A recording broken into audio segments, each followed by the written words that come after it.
ನಮಸ್ಕಾರ ಆತ್ಮೀಯ ವೀಕ್ಷಕರಿಗೆ. ನಾವು ಜೀವನದಲ್ಲಿ ಏನನ್ನಾದರೂ ಕಳೆದುಕೊಂಡರೆ ಮತ್ತೆ ಪಡೆದುಕೊಳ್ಳಬಹುದು.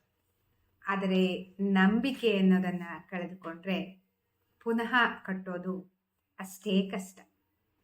ನಂಬಿಕೆಯನ್ನು ಗಳಿಸೋದು ಎಷ್ಟು ಕಷ್ಟವೋ ಪುನಃ ಪಡೆದುಕೊಳ್ಳೋದು ಕಟ್ಟೋದು ಸಹ ಅಷ್ಟೇ ಕಷ್ಟ.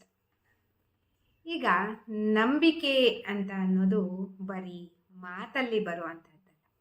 ಆತನ ನಡೆ, ನುಡಿ ಮತ್ತು ವರ್ತನೆ, ನಮ್ಮ ಸತ್ಯತೆಯಲ್ಲಿ ನಾವು ನಂಬಿಕೆಯನ್ನು ಕಟ್ಕೋಬೇಕು.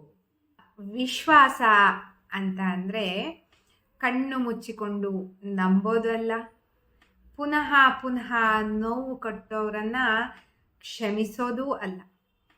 ವಿಶ್ವಾಸ ಅಂದರೆ ಮಿತಿಗಳ ಜೊತೆ ಬದುಕುವುದು, ಮಿತಿಗಳ ಜೊತೆಗೆ ನಂಬುವುದು ಮತ್ತು ಅನುಭವದಿಂದ ಕಲಿಯುವುದು.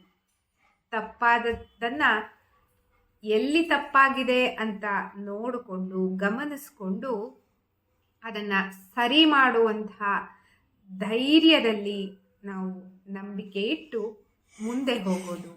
ನಾವೀಗ ಎಲ್ಲರನ್ನ ನಂಬಿಕೊಂಡು ಹೋಗಬೇಕು ಅನ್ನೋ ನಿಯಮ ಖಂಡಿತ ಇಲ್ಲ. ನಾವು ನಮ್ಮ ಮೇಲೆ ನಂಬಿಕೆ ಇಟ್ಟರೆ ಅದು ಸಾರ್ಥಕ ಆಗತ್ತೆ. ನಾವು ಮಾಡುವ ಕೆಲಸವೂ ಸಹ ಅತ್ಯುತ್ತಮವಾಗಿ ಮುಂದುವರ್ಕೊಂಡು ಹೋಗುತ್ತೆ. ಅದರ ರಿಸಲ್ಟ್ ಸಹ ತುಂಬ ಚೆನ್ನಾಗಿ ಬರುತ್ತೆ. ಆದ್ದರಿಂದ ನಾವು ನಮ್ಮ ಮೇಲೆ ನಂಬಿಕೆ ಇಟ್ಟು ಮುಂದುವರಿಯಬೇಕು. ನಂಬಿಕೆ ಮತ್ತು ವಿಶ್ವಾಸ ಅನ್ನೋದು ಎರಡು ಸೂಕ್ಷ್ಮವಾದ ಅಂಶಗಳು. ನಂಬಿಕೆ ಮತ್ತು ವಿಶ್ವಾಸವನ್ನು ಕೊಡೋದು ಒಂದು ಮನುಷ್ಯನ ಸುಂದರವಾದ ಗುಣ.